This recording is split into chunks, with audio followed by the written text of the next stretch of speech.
By now you've probably seen Sekiro Shadows Die Twice gameplay, and you know that it looks really cool. But will it be better than Soulsborne?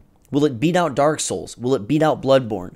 Will it become the new pinnacle for this genre? Well, we won't have a final answer until the game launches next March, but if Sekiro is to set a new standard, here are the 6 reasons why.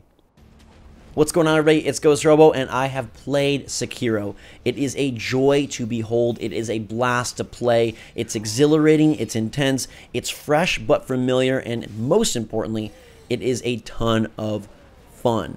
And I think they've executed something quite marvelous here, maybe literally. But let's dive into why Sekiro could reach the apex of this style of game. And it starts with number 1, traversal and movement. They've added a jump button. They've added a grappling hook.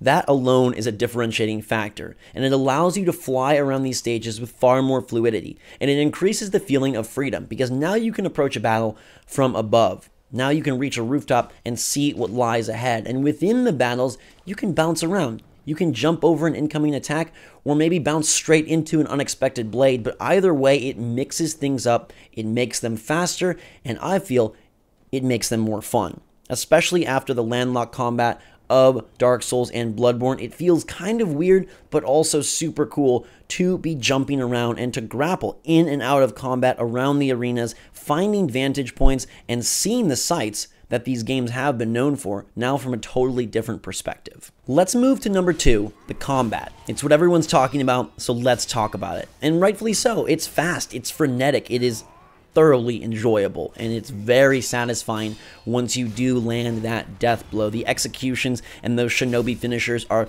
critical components of combat here, and the emphasis is on your sword play. They have removed some of the stat elements of the game, it seems, and they have lessened the focus on specific loadouts and weaponry, and it's about you and the sword. It's been compared to a fighting game, and I think that is pretty apt. The fact that you are trying to defeat these opponents one-on-one with a plethora of mini bosses that come at you with multiple meters and a name. They are ready to take you on, and the speed in which that goes, it does feel more like you're fighting against a human-controlled character than just an AI that is running through a route routine. I like how the samurai general comes at you with speed and intensity. I love how the monk in the secret area, off from the start, gets going quickly. He is sweeping and poking and not gonna let you play nice. These enemies even have ways to lower their posture bar, so you can't just sit back and do the defensive dance. They have unblockable attacks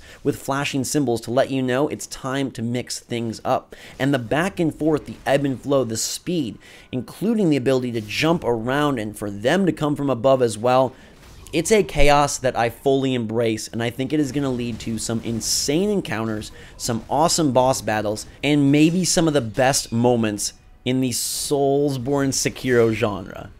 Number 3 is the posture bar, and this goes hand in hand with the combat, but it really does mix things up. Removing stamina and inserting posture was a super cool decision. For one, it just feels different, and it forces you to battle with a different style. You need to rewrite what you've come to expect from these encounters, and I've been saying it's the same skill set, but a different mindset, and I feel like that really applies because it's still like skill-based, and what you know and have learned and perfected, it's going to come in handy, but in a very different way. This posture bar is built up by attacking, by deflecting, by getting those perfect parries, and you need to be on point, because if you're not, if your deflections are weak, if you sit back and wait, they will rupture your posture bar, and then you'll be left open for an entirely darker style of death. No longer are you managing stamina or counting attacks. It's much more about preparing for a specific opponent, predicting where they'll go next, and then planning your very best counterattack. I love this system because it increases the fluidity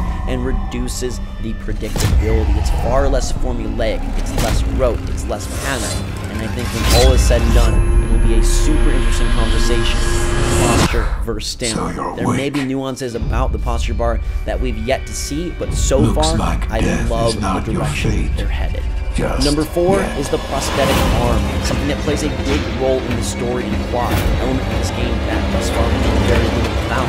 But when put into practice, it also plays a Some time large has role passed as a multi-use since I tool found that you. not only impacts combat, Your but affects the master way you still interact with lives. kills. He'll Souls have been soon make removed, and use now of you're his collecting bloodline. emeralds. No longer The limb currency, you but have instead lost ammunition will give to way fuel to the something surging more throws, flame spout eruption, and You'll learn to appreciate its worth. And you can upgrade the amount of it.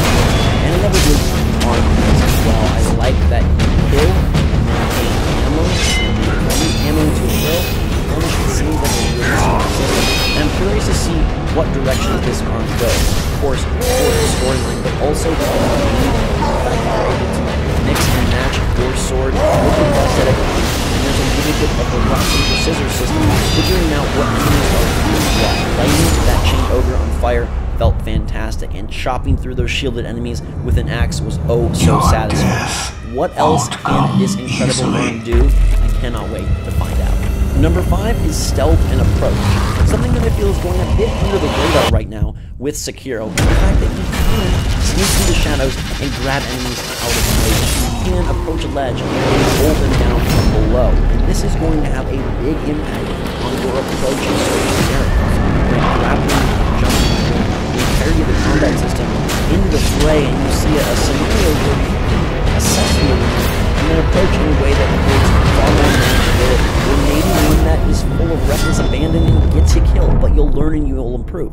We've seen enemies that alert their others that you are here, and that's where stealth comes in handy, because you can move quietly and then eliminate a lot of the fodder before you reach the mid-boss. I just like the fact that they're increasing your control over the game. And yes, you could pick your pathing through Dark Souls and Bloodborne and decide which enemies you are going to tackle in which order, but here with the verticality, with the grapple, and with the stealth, it's just way more of a playground, and I think that is going to be so fun to utilize these incredible tools they've given us to play around with these incredible mechanics and systems at your pace, where you want, when you want.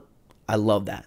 I love that so much. Number 6 is the resurrection system, which I know is going to be the most divisive of everything we've talked about, because death is something that Dark Souls fans hold very dear to their hearts, and as they should. But without any sort of currency, without the fear and risk of losing it all on the battlefield, maybe it makes more sense to just bounce back 1 or 2 times. The producer assured me that this won't become something that is spammy or feels gimmicky, won't be something that lessens or sullies the experience, and they've added a nice nuance where once you resurrect, you must defeat that enemy at hand before you're allowed another. It crosses it out until you get a death blow, or at least remove one of their bars, and I really like that idea. I'm so curious to see how over elongated sessions and an entire playthrough this pans out, if it does feel like it fits right and just adds to the speed and style that Sekiro is seeking, or if it feels a little cheap or does make things easier or lessens the satisfaction